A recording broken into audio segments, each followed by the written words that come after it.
Should men go their own way? I think men should do whatever is authentically theirs to do. Some men dedicate themselves to their family. Some men dedicate themselves to their career. Some men dedicate themselves to serving their country. Some men dedicate themselves to the path of the hermit. Do what's yours to do. What I get curious about is if you're, quote, going your own way, but every first thought is about the thing that you say you're leaving, right? So that you're still really in relationship to the thing. You're in a relationship of resistance to the thing, and therefore it still seems like it might be defining you or controlling you. You know, if you're a monk, you don't start every sentence talking about how you've given up sex or your celibacy or the lack of women in your life or how you're better off for not having romantic relationships with women. You're likely to start talking about your service and your dedication, your discipline, your meditation, your peace, your inner joy, the wisdom that you're cultivating. So if a man's going to go his own way, and that's true for him, I'll give him all the support. Right on. If a man wants to go his own way and also talk about some of the issues that men have, all the power to him. You know, men have issues. Men are struggling in the world right now. Let's talk about those things. Let's get men more supported. Let's, as men, support men more. If a man wants to go his own way and talk about some of the challenges faced by fathers that don't have access to their children and possibly some of the issues that causes and the challenges of fatherlessness, effectively, all the power to him.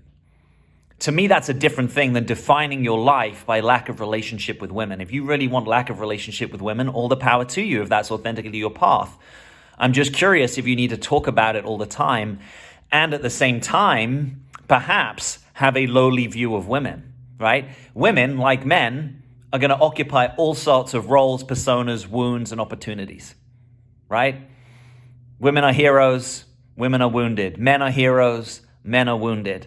Right? So we're all across the spectrum. I'm wounded, you're wounded, I'm a hero, you're a hero. Each one of us has the heaven and the hells, as Joe Campbell said, within us. The question is, I think, what are you focusing on? Now, is there a legitimate critique of feminism going too far, or some of the attitudes of women that are belittling men? Yeah, I absolutely think that critique exists.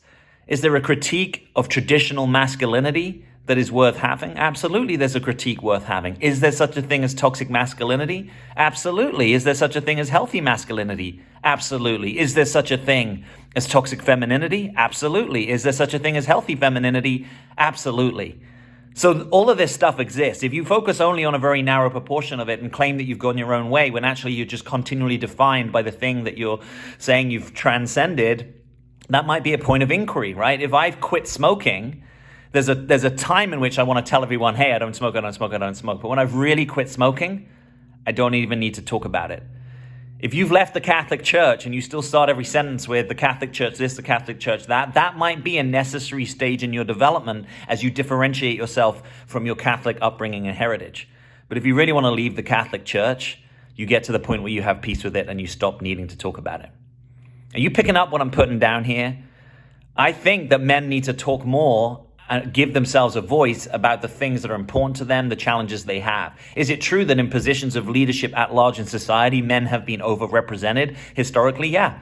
And is there still work to do? Yeah. Does that mean that the true challenges and vulnerability of men at this time, when we're moving into this more postmodern, deconstructionist, culture war way of doing reality, does that mean that men's innermost challenges are front and center? I don't think they are. Right? You can look at any number of metrics around male loneliness, around men who do want to find relationships, finding it hard to find relationships, male suicide rates, depression rates. We got to get into it. There's a whole lot more to discuss there. I don't think the answer is to pit one gender or sex against the other. The answer, I think, is in actually highlighting what is healthy and what is empowered in masculinity and in femininity, integrating those in ourselves to whatever extent we authentically have access to them, championing what is good, seeking to understand and have compassion for different perspectives, honoring that someone might have a very different experience of you and that experience is valid, honoring that someone may have had a different experience than you and has drawn different conclusions, or had the same experience and drawn different conclusions. If we can root it in that curiosity and non-judgment, that is typically when we're at our best. But if we need to other, name call, label, and overgeneralize, that's not going to get us where we need to go. That's just what I think. What do you think?